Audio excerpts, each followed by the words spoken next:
Hello, everyone, and welcome to Developer Tea, Episode 7, Part 2. This is the second part of the interview with Nick Morrison and Kody Dahl. Nick and Kody are finishing up their degrees in design school.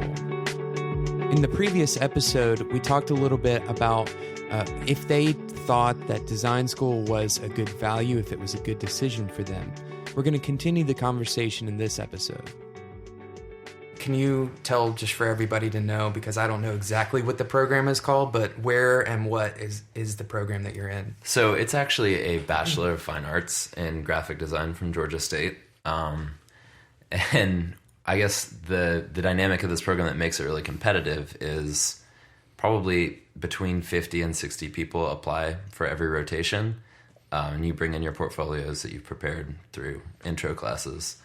And out of that, they select... I think it was 21 for our class. Yeah, 21 students out of 60.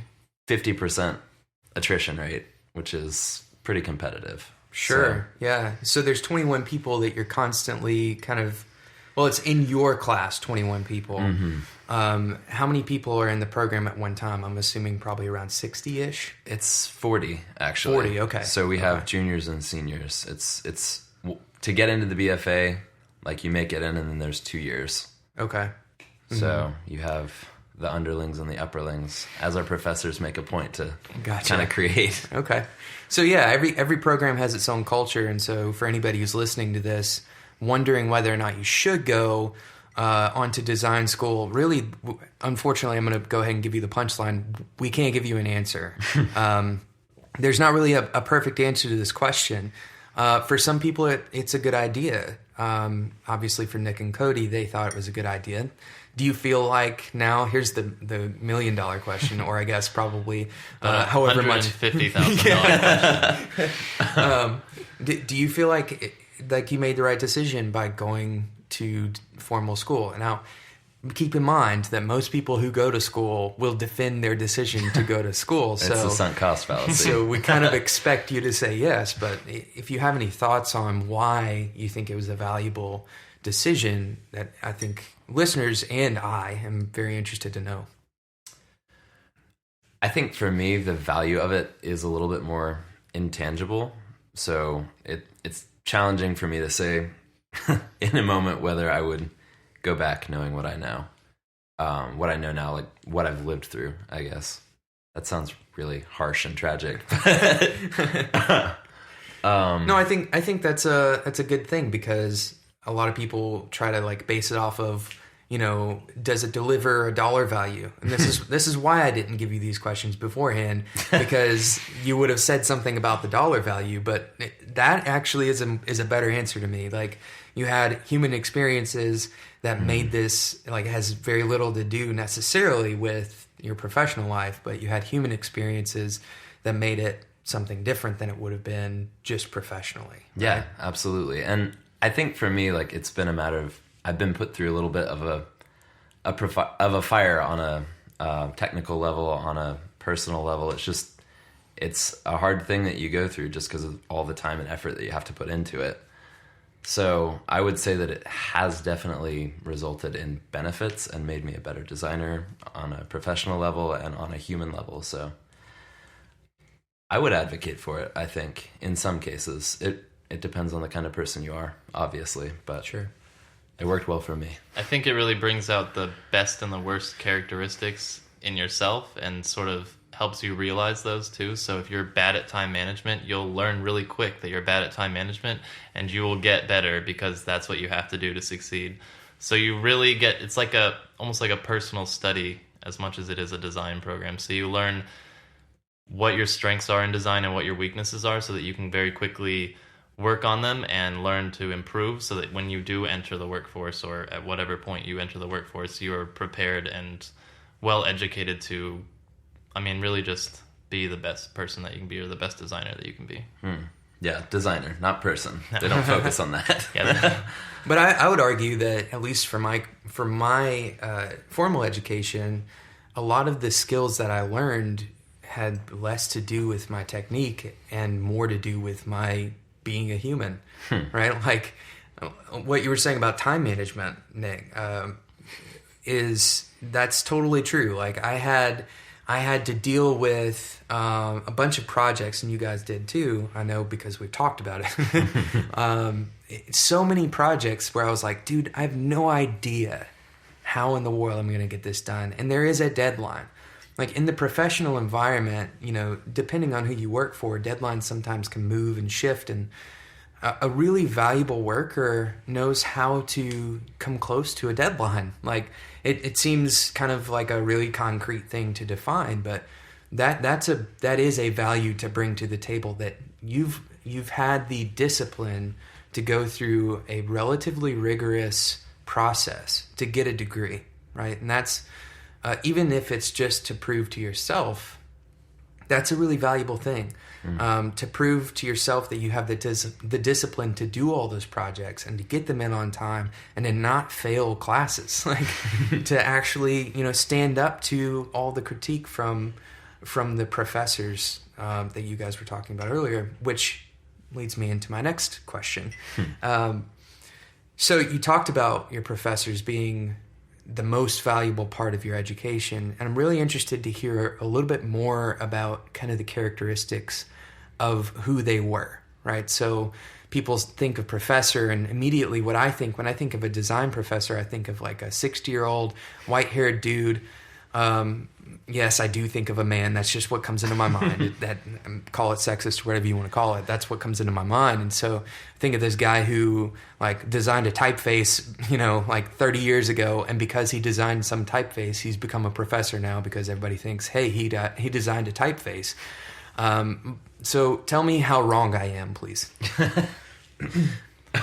Well, so running through the list in my head, we had a professor who was a creative director at CNN, another professor who worked in the film industry producing a film of his own. He's worked with NBC and a bunch of other like major news networks to do like motion graphics.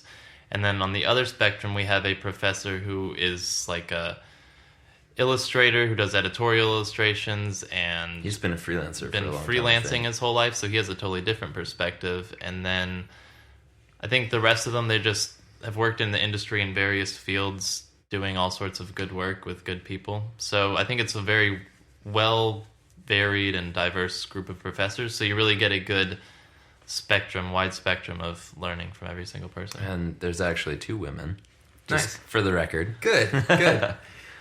That's great. Yeah. So, and any other notes you wanted to add to that list, Kody? No, I think Nick covered that.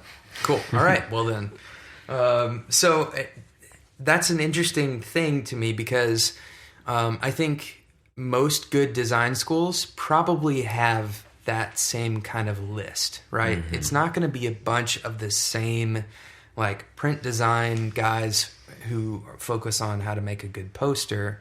It's going to be people who probably have a pretty significant amount of academic influence, right? So they've done some kind of academic work in the design world, but also people who have quite a bit of practical, like hands-on, on-the-job kind of experience. So I think that in my degree, in my master's degree, it was a little bit different for my master's degree, actually. Most of the people who taught there were pretty much entirely academic. So it was a really interesting difference from the average kind of design program. It is a really interesting environment. The formal education environment is really interesting, and there are things definitely that you can get out of a university environment that you just can't get out of an online environment. And I know that sounds kind of like old school of me a little bit, but everyone I've talked to who has been a part of that university environment, they have stories similar to what you guys are saying, which is, related to, these individual people that have been just really influential in their lives and especially in their education. And I have those stories, and people like you have those stories, and I'm sure a lot of the people who are listening to this who had formal education had those stories as well. So I can come out and say I'm for it. Again, I might be biased because I also have a significant amount of debt from my education. So sunk cost. So I don't like to think that was a bad idea, but I do I have legitimate reason, I think, to appreciate formal education. So just for the sake of completeness, is that a word? Cohesion? Completion? I don't know. Completion. Yeah, I like there we that go. one. For the sake of well-rounded conversation, let's talk about a little bit of the education that you've received since you've been at school that wasn't because of school. So you guys have been working with Whiteboard, but you've also been working on, freelance projects of your own. What are some things that school never could have taught you that you had to learn kind of on your own or on the real job at Whiteboard? I think one of the bigger things that I've learned kind of peripherally is how to really fight for, I guess, a value that's important to you in the context of a project, whether that be against a professor's opinion, against your studio mate's opinion, or even against like one of the clients that we're put up with. They're getting free work, so it's kind of a lesser consequence context, I guess. So you can kind of go, this is actually how an idea should be represented. This is the best way to do it, and this is why I believe in it. And you can make a case for it without, I guess, having a fear that I imagine probably a lot of us have of like, I don't want to offend this client, or I don't want to make this relationship go sour. Like, obviously there's still a relational aspect to it, but it's less of a, if you screw this up, like this was your only chance. Mm-hmm. So I think maybe being willing to take a stand for that kind of thing was a really invaluable lesson in the context of education. Sure, believing in your opinion, Mm-hmm. right? Yeah, exactly. Yeah. And it's validated in the end because nothing falls apart, This is the 7th episode of the very first podcast I've ever created. So learning to value my opinion, I've done that 7 times now in the course of this particular thing. And it's a tough thing. It really is a hard thing. And it's extremely valuable once you decide to pull the trigger on your own opinion. Absolutely. You realize that other people, sometimes they actually agree with you. Sometimes your opinion is not that crazy or that unfounded. Mm-hmm. Yeah. On the more technical side of things, as going into the program, you think, oh, I can't wait to learn Photoshop and Illustrator and InDesign. Like, wow, I just like lectures on software. I'm so excited to actually like dive in. There's like 5% of your learning is software based. So in the intro classes, they'll tell you like, we're going to be using Photoshop. Here's where you can learn. And you go online and you use online classes to learn. And then the professors teach you the things that are like conceptual or like art theory or design theory. They give you resources. They show you work they've done. So if you're going into formal education solely to learn software and learn the technical aspects of things, that's not what it's most valuable for. The value we've got out of it was, like we talked about earlier, was like concept and like real world learning and stuff. So you have to kind of be a self-starter and be very motivated so that you can keep up with new software and keep up with upgrades in software and just even learning. Like, I still learn new things every single day in software that I had no idea existed. So you have to really be able to motivate yourself to learn and be a fairly fast learner or a very dedicated learner, I think. Nick, I'm going to be real with you. I think you're the only person in our program who was excited about learning about InDesign. I didn't say I was excited. That was my hypothetical wanting to get a formal education voice. Wow, InDesign. If you're learning InDesign, don't stop. There's a lot you can do with it, I think. I don't really know. But it's awesome. The paragraph styles and the character styles. Yeah. So, and to prove your point, Sketch has become like super popular in the last year and a half, 2 years. And you guys, if you had gone to design school and already graduated and Sketch popped up on the market and you decided, hey, at our agency or whatever, we're going to start using Sketch exclusively, then guess what? All of that training, or a lot of the training that you got in Illustrator and Photoshop, it's kind of useless. Like, not entirely, because you learn kind of some fundamental ideas behind how to use design software, but it really becomes like understanding design software and understanding design are two different things. And I think that's kind of what you're saying is software is constantly going to change, but there are some things that you can learn about design that will stick with you. Yeah, I think it was Frank Chimera wrote an article about it a long time ago, a couple of years. And that is the first time that I've ever heard the proper pronunciation of his name, by the way. Chimera? Chimera? Chimera? I don't know. Frank Chimera. Anyway, go ahead. I think the title of it was No New Tools. And his, like... I read that. Yeah, it was a really cool concept. It was just like, realistically, I already have what I need to create the work. Like, why get bogged down in learning a million new pieces of technology? And I think that's honestly a valuable thing that our professors tend to abide by. Sure. That is a useful precept. So I'm gonna go into the last kind of question, concept, whatever you want to call it, because I know we've gone way over our initial plan for this conversation. It's just gone in so many good directions. So on this podcast, I talk about learning a lot, and I'm going to continue talking about learning a lot. So because this is an education-themed episode, I'd be interested to know, how do you guys view learning now that you're about to exit your formal education?